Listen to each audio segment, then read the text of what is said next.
na bitumba to mene ya kotali sabino que bande konanga bitumba oyo ba Rwandais et ko continuer te. Lelo vous sentez discours et kabwani. Nanga fait sa sortie médiatique.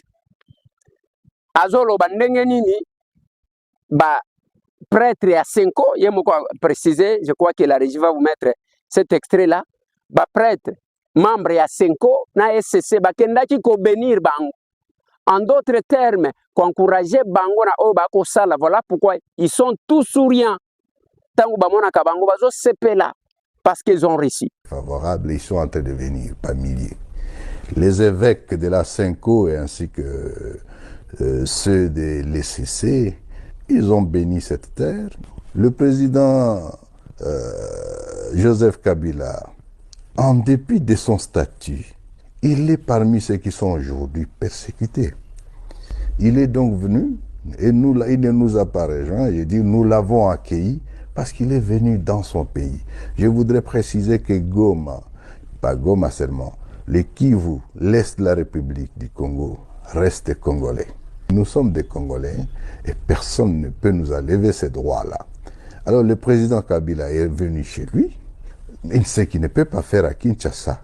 Parce que là, on a la machette pour couper la tête des gens, pour arrêter tout le monde, les mettre dans des cachots cachés. Vous savez ce qui se passe aujourd'hui, surtout lorsqu'il s'agit des Baswahili. Ici, nous sommes dans le Congo libre, où vous n'avez pas la discrimination, où nous avons le vivre ensemble. Devant le monde, devant l'histoire, bande konangai, bako retenir que soki nanga zaki kosala makambo kosala, c'est avec le bénédiction de quelques prêtres et de quelques pasteurs. Nanga yemoko mtu alubi. Mais pendant ce temps, le rapport, il y a Nations Unies, il y a des experts, il y a Nations Unies, zotalisake, na mois passé, sanzakaka oesili, il y a juillet, bande kowana babomi, plus de 450 personnes. Na mois moko, sanza moko babomi. Ce n'est pas M. Tambo qui le dit, c'est un rapport. Donc, au Kokuta que na mois moko babomi au moins presque plus de 350 personnes. Mais Nanga Lobi va recevoir bénédiction. Bissimo de son côté, je vais vous mettre un autre tweet. Bissimo Lobi que azana posa au côté na gouvernement te, azana posa pouvoir te, et azana posa à kosa l'armée, ou à sécuriser peuple. En d'autres termes, il va se réfugier entre les mains de l'agresseur, Azok kende pas Rwandais, pour remettre l'armée que Bango Balingi, armée à Congo, ezala toujours éternellement sous tutelle à Rwanda. Parce que l'argument qu'il avance, il est là depuis plusieurs années. Mais le Kamwasala Kezanine, au comment que l'armée ne restait faible parce que seulement baza sous tutelle à Rwandais. Bango nyonso bana misala ya Rwandais. Bango nyonso ndenge ozomona bango. Bande konanga, c'est ça biloko tokolo. Lelo hôtel loko mususu. Batu pe ya Kabila. Balobi wana ke non voilà, Kabila et Félix Alakaka akotisa kate, Kabila nde mutu a vérité. Tondimi ke Kabila za mutu a vérité. Papa akotelanga élément ya Kabila na Mbujimayi. Ce qu'il a promis. Nous sommes en 2011. Moyo Kabili. J'aimerais bien vous informer que depuis un mois, on a déjà démarré les travaux de la construction du barrage de Katende. Et que dans 24 mois, 38 mois tout au plus, on aura le courant de Katende, 64 kV, ici dans la ville de Mbujimayi pour les deux provinces. Depuis 2008, on a appuyé l'AMIBA et que cette action d'appui à l'AMIBA va se poursuivre jusqu'à la reprise totale de cette société. Je suis le candidat numéro 3, comme vous le savez. Le candidat numéro 3 pour 3 raisons. Tout d'abord, pour la paix, la sécurité et la stabilité. Deuxième raison, c'est pour la poursuite de nos travaux dans le domaine de 5 chantiers. Et troisième raison, est pour que nous puissions trouver des solutions aux problèmes de la population du Kassai oriental, de la ville de Mbuji-Mayi principalement, avec la modernisation du pays.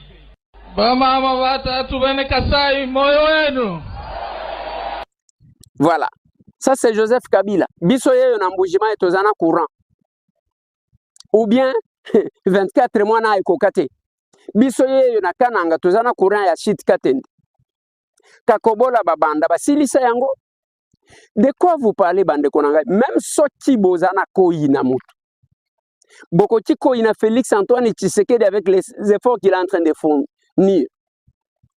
Le discours, c'est un discours ndenge bozoka nanga zolo baka mikolonios pona ye aza anti-luba, aza contre baluba. C'est ça son problème parce qu'il n'a cessé de répéter ça. Dans toutes ses sorties médiatiques. Ezande baluba.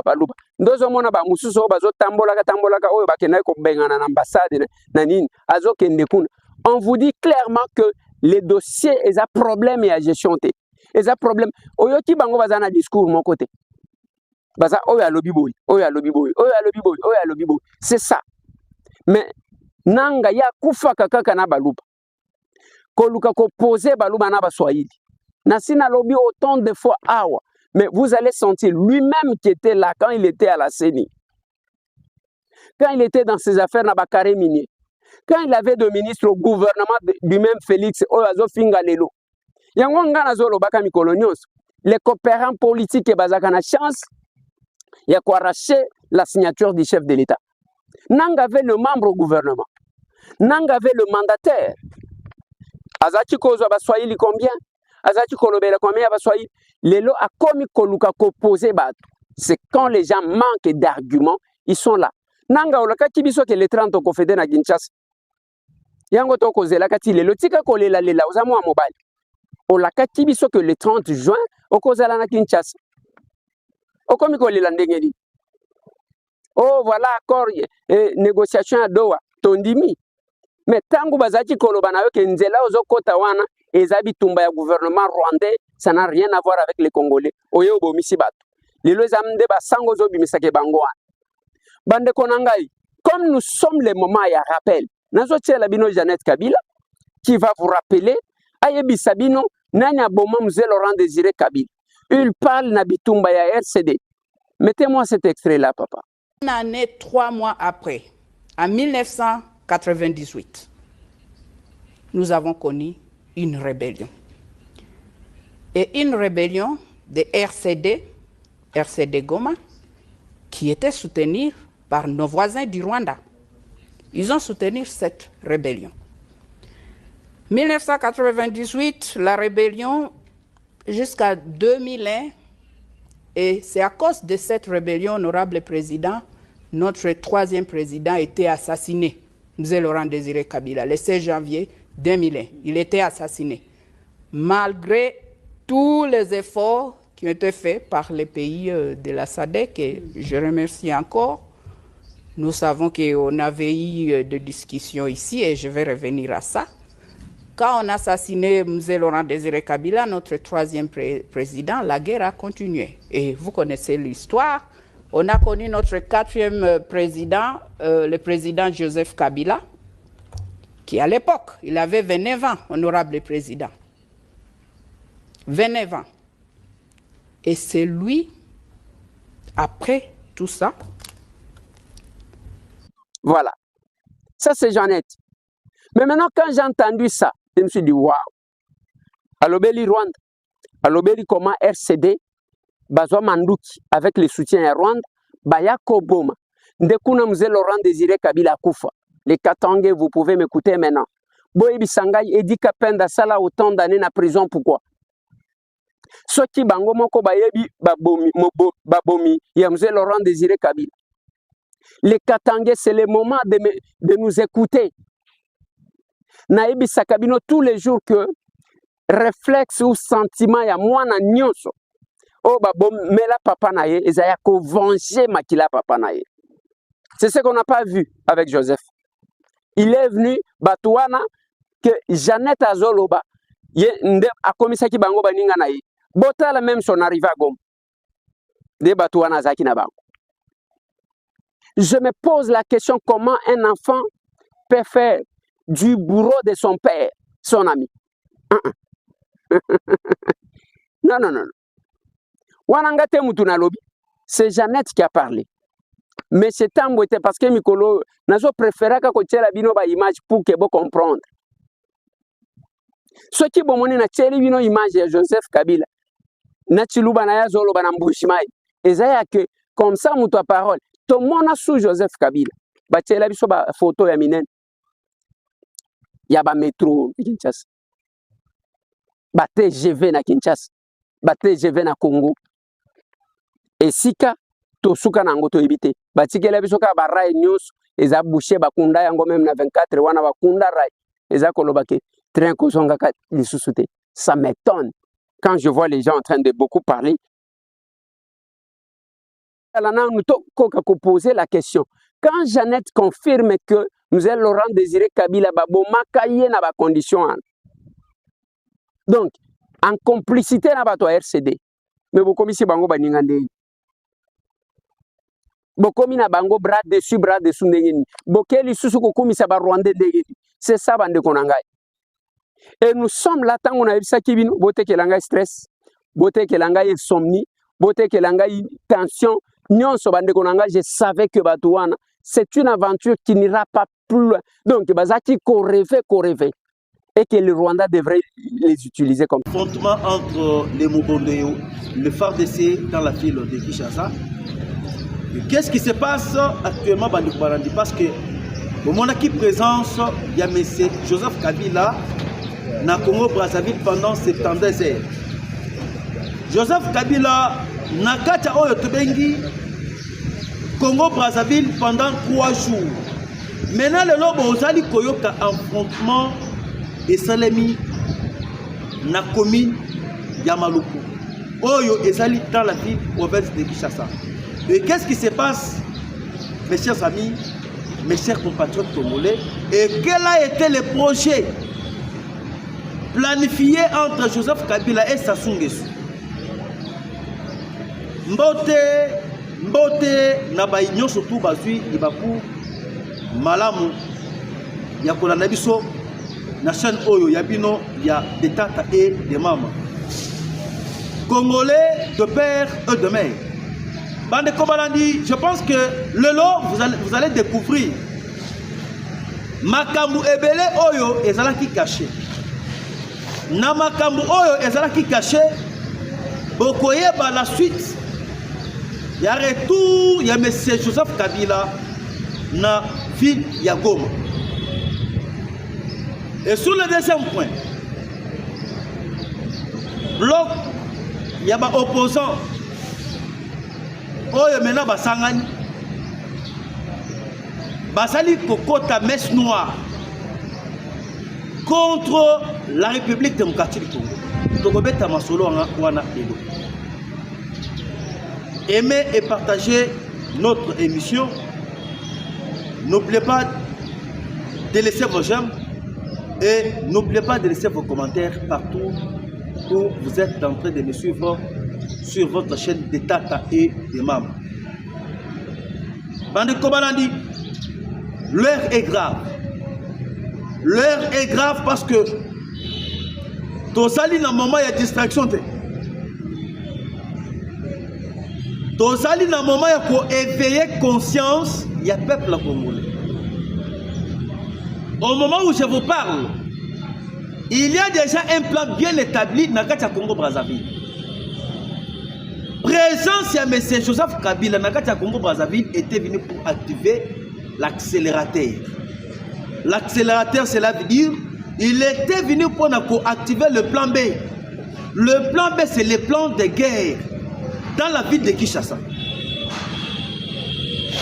Au moment où je vous parle, il y a M. Joseph Kabila dans le Congo Brazzaville, Mbalamoko Toyoki ba Mobondo ba se retrouver na commune ya Maluku bakani ba Mobondo belé. Basali ba échange de tirs de balles avec nos FARDC. Ça doit nous interpeller beaucoup de choses.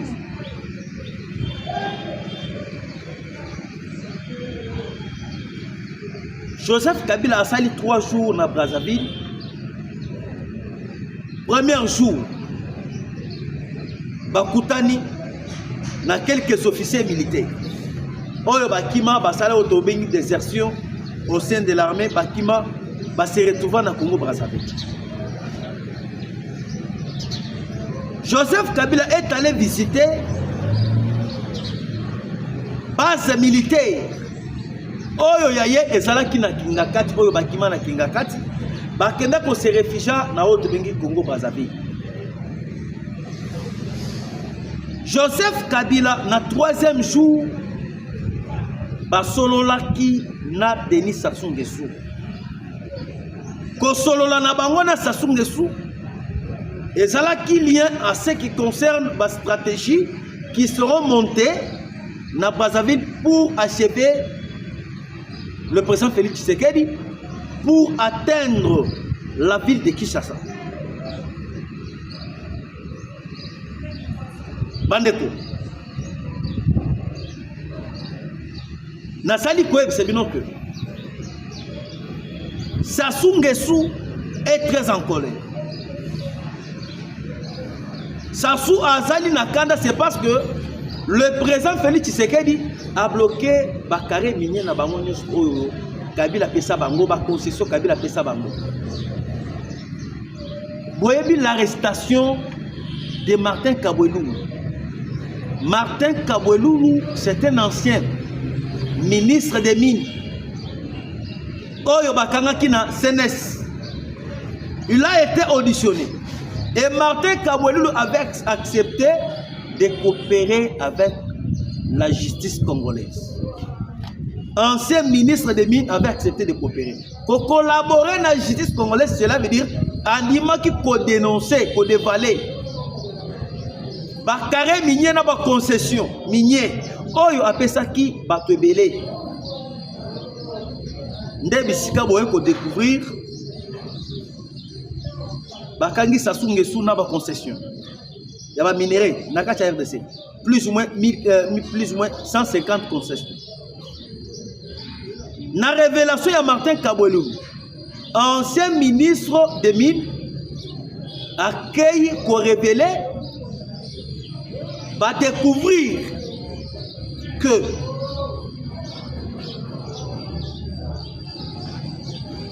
au Bassanjo, Azalaki na Bakare mien donné par M. Joseph Kabila. Jacob Zuma, ancien président sud-africain, il avait aussi des concessions minières. Thabo Mbeki, oh, Azali, ancien président sud-africain, Azalaki na Bakare concession minière. Et lorsque maintenant il va détecter réseau mafieux au Yabango, et le gouvernement congolais a vu Moukano Yako bloqué 37 500 carrés miniers et il est pour révolter Bango. Moutali Bosso Yako ben sa réunion entre Joseph Kabila et Zalaki Sassou Nguesso. C'est Sassou qui a maintenant accéléré. Il y a Ayebisi Kabila que on doit maintenant activer le plan B. Le plan B, c'est-à-dire qu'il faut pas atteindre Kinshasa. Vous comprenez que tous les intérêts du peuple, tous les intérêts de la République démocratique du Congo, et cela qui est vendu par les inconscients, par les individus, les individus identifiés, les ennemis du peuple. Yango tosali ko ebisono que lorsque Kabila va se réunion na kati ya Congo Brazzaville, mobondo bakati awa na malu. Mobondo ba uti kuna na malu ba se retrouver na malu. Tandis que lorsque tozali kokota na cartographie ya Kingakati, Kingakati ezui c'est les ezui maluku, ezui vers même Congo nani bando. Bakangi ebele lelo affrontement et salimi na ndenge ko sakanate. Ngai na bisaka toujours ba service en sécurité. J'ai toujours toutefois dit au président Félix Tshisekedi que Kingakati représente un danger. Tant que Kingakati ya Kabila ezali wana, il y aura toujours une menace persistante pour la ville de Kinshasa.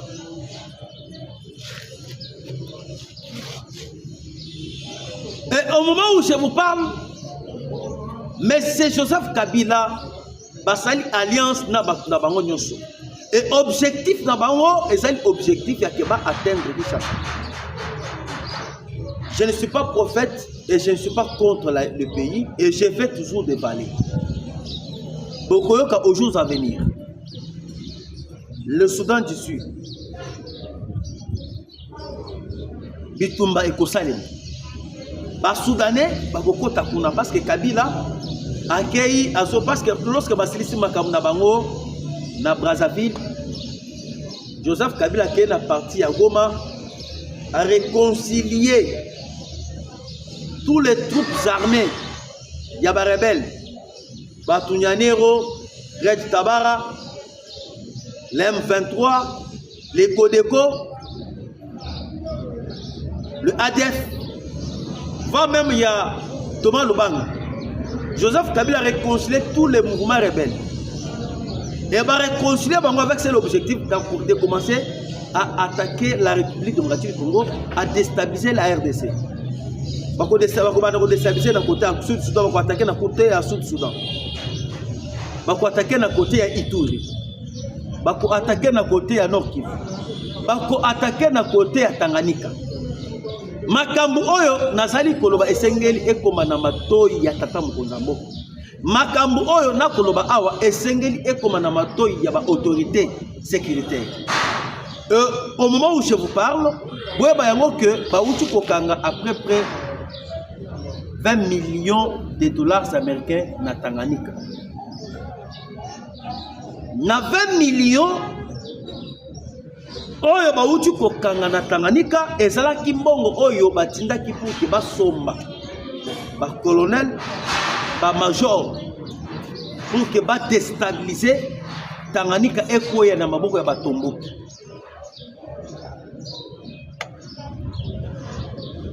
Nde toko yebisa bino Fachi, vous êtes l'espoir du peuple. Le peuple espère en vous.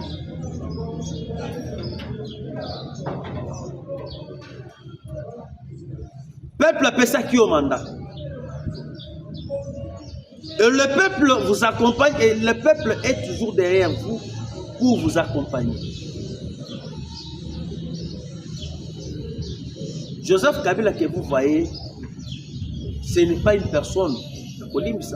Et Joseph Kabila c'est quelqu'un qui a lancé un mandat d'arrêt sans pitié, sans toutefois tarder et l'arrêter. Ngai, ce qui n'a pas le président Félix Tshisekedi. Chaque personne, oyo azali koya na initiative ya dialogue, ya kebiso to dialoguer na monsieur Joseph Kabila. Na robete masasi ngai so ngana zala esika fachi. Na lingana beta bango nyoswa na masasi. Parce que Kabila représente un danger, Katoumi représente un danger.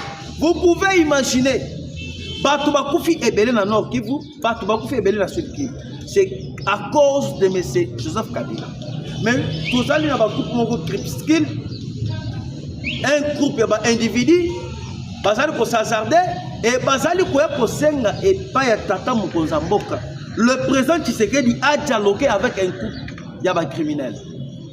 Ngai soki nazala na esika ya fachi mbele na beta batu nyonso wana masasi oyo bazali ko réclamer dialogue.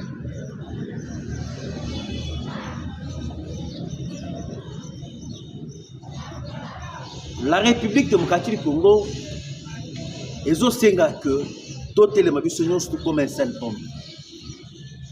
Tokokite kozala chaque fois et à tout moment humilié par un petit pays. Rwanda azali kokota na Congo après près 80 fois. Mais un petit pays azali ko humilié, c'est comment?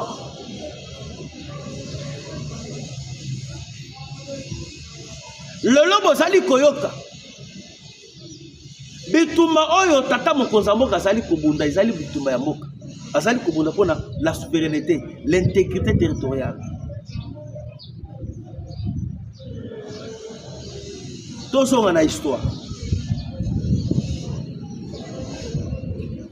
Mobutu tango kenda ko déclencher guerre. Ya koboya na ba minéraux, ya République démocratique du Congo. Les occidentaux ba kenda ko utiliser qui? mais c'est Paul Kakame et Sassou Nguesso et Kakuta Museveni et bakende ko utiliser bango sur base ya copier minerai na biso. Et lorsque maintenant le président Tshisekedi est venu au pouvoir, mais pourquoi il n'a pas accepté le mixage et le brassage? C'est ça l'intégrité territoriale. Mais pourquoi le président Tshisekedi n'a pas cédé? N'a accord surtout, mais c'est Joseph Kabila avait signé avec tous les pays voisins. Parce que ceux qui ont accord Kabila Kenda pour signer avec les 9 pays voisins, et c'est là qu'accord il y a vente, il y a ma pays la mission. Rwanda a sommé qui va concession et payé presque 200 concessions. Et ça a atteint. C'est-à-dire, le Rwanda fait des concessions partout au Congo. Partout où il veut exploiter les minéraux, à Zali Nayango. Rwanda, c'est là qu'il a des concessions, même na Oloman. Na Kabina, Oloman. Rwanda, c'est là qu'il a des concessions. Tout ça, c'est pour avoir une même sur les Congo. Et exploiter les minéraux au Congo. Mais lorsque Fachi est venu, Fachi a coûté qu'il va accord Rwanda, il va présenter un accord et tout comme ça. Tshisekedi a boyi, on a boyi Wamboka. Et Fachi a dit bango na kondi mayango te. Parce que ceux qui vont négocier tout dans ma camouflage, il dialogue. Mais dialogue, tu reconnais binoté. Et dialogue, tu reconnais. Na monsieur Joseph, na monsieur Paul Kakame qui par rapport à monsieur Joseph Kabila na Katumbi. Parce que Katumbi na Kabila bakoya na cahier de charge. Na cahier de charge oyo bango bakoya na yango et cause la cahier de charge ya oyo tobingi acolyte na bango, mais c'est tant pour le criminel. C'est pour cela. Aujourd'hui, lorsqu'on a pointé Kakamistan Moussapi, regardez comment Kakamistan est en train de jouer comme ça la manœuvre, patati patata pour s'en sortir. Il y a qu'à écarter cet accord. Yango boyoki tokendeki na kati ya Angola. Na Angola, c'est là qui déjà avantage à RDC. Lorsque na kati ya Angola, c'était l'avantage du Congo. Kakamistan aboya koya. Rappelez-vous dans le mois de décembre, Paul Kakame aboya boycota. Et lorsqu'il avait boycotté, le président Tshisekedi a été aux États-Unis d'Amérique. Et lorsque Fachi a été aux États-Unis, donc il y a un accord de paix à Washington. Il y a le 27 juin 2025. Dans l'accord à Washington, Rwanda dit que non, ça va, je vais retirer les troupes, je vais faire ça, je vais faire ça. En réalité, tant que Rwanda n'a pas respecté. Tshisekedi va sauver ces pays. Bokanga makambu oyo ngai nazali koyebisebino. Et Tshisekedi c'est un président de la promesse. Batu oyo nyonso tu basangani basasu bakakamisa. Tshisekedi va les frapper tous. Bacha ko frapper bango nyonso. Ne vous en faites pas. Atindaki batu na bango ba militaire Brazzaville na ba Rwandais bakotaka de na Kinshasa na maluko ezalaki ya koyina na tongo ya lelo. Regardez comment se bapesi bango leçon. Ba bobi bango ebele. Tshisekedi a causé un cimenté. Le président Félix Tshisekedi va travailler pour la volonté du peuple.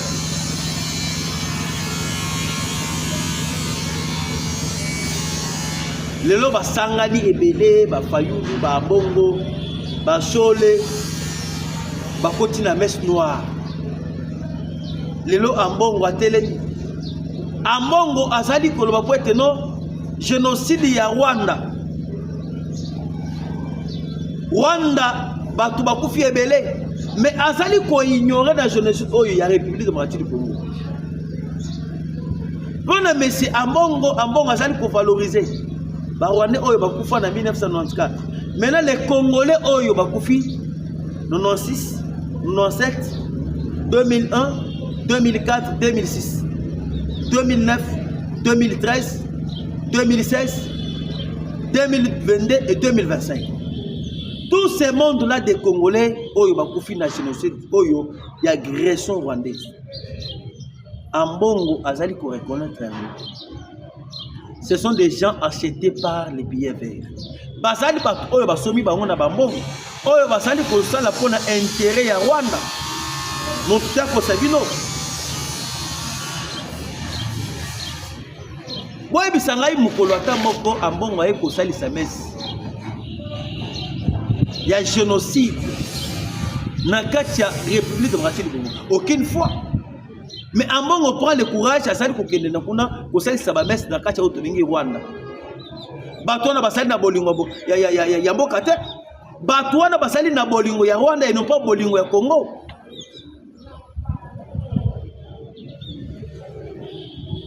Massacre ya Kakobola, oui massacre ya Kakobola wana. Bato ba Congolais ba kufa ebele. Tala bitumba oyo Uganda na Rwanda babunda na Kisangani. Ba Congolais ba kufa ebele. Bota la bitumba oyo ya RCD Goma, ya Azares Roubewa. Combien de Congolais qui sont péris? Oyo basalaki abattus par l'agression rwandaise.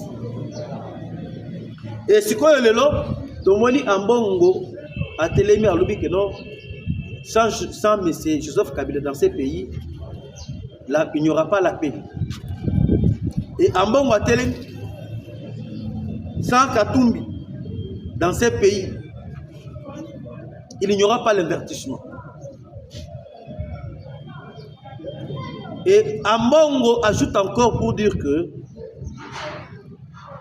il n'y aura dialogue oyo ekozala na impact te soki bozwi batu oyo ba memi minduki te.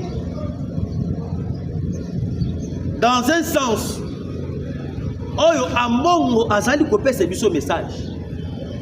Ambongo azali koloba po ete non kimia ekokota na Congo te soki bozwi bato oyo bamemi minduki na négociation te na dialogue te. C'est-à-dire kukamata Kabila, Katumbi,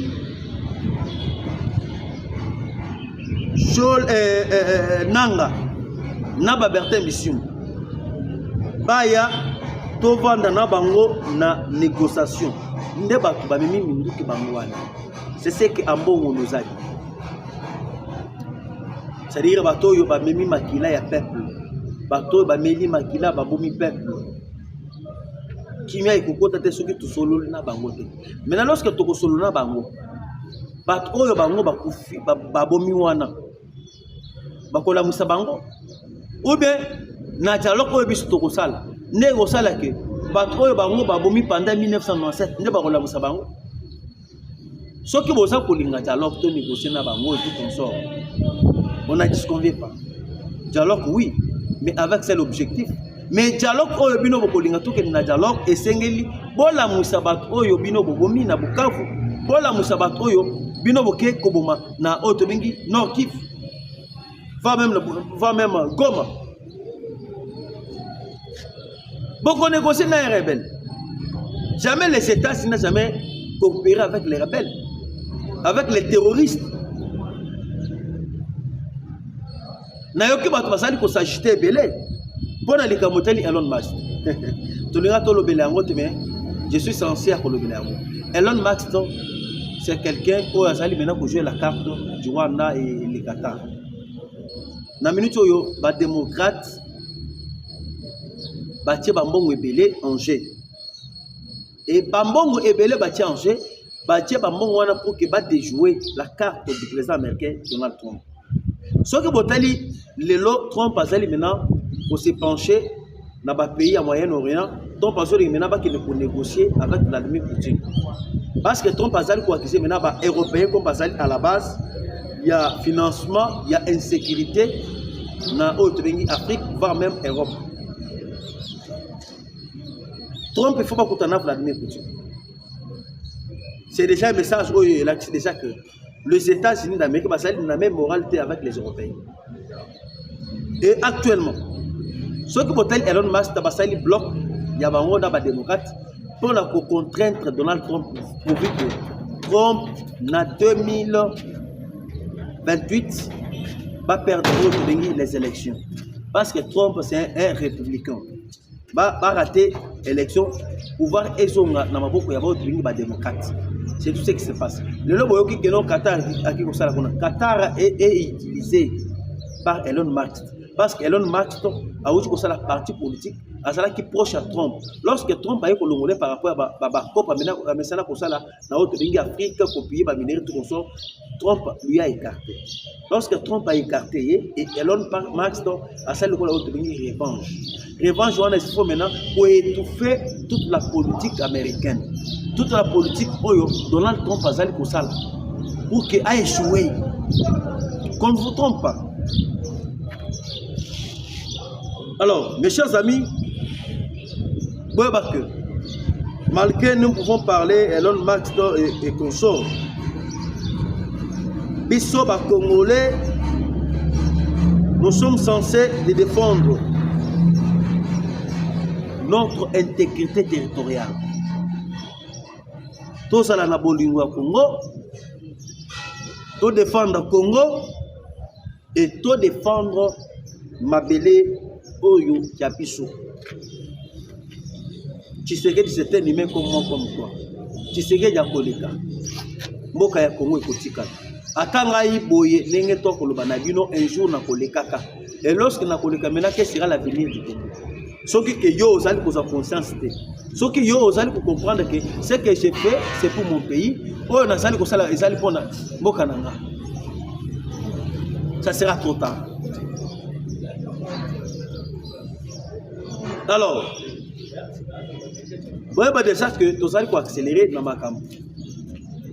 Ma camosa est bien à Koloba. Nga na bino to kutana mbala sima. Bye.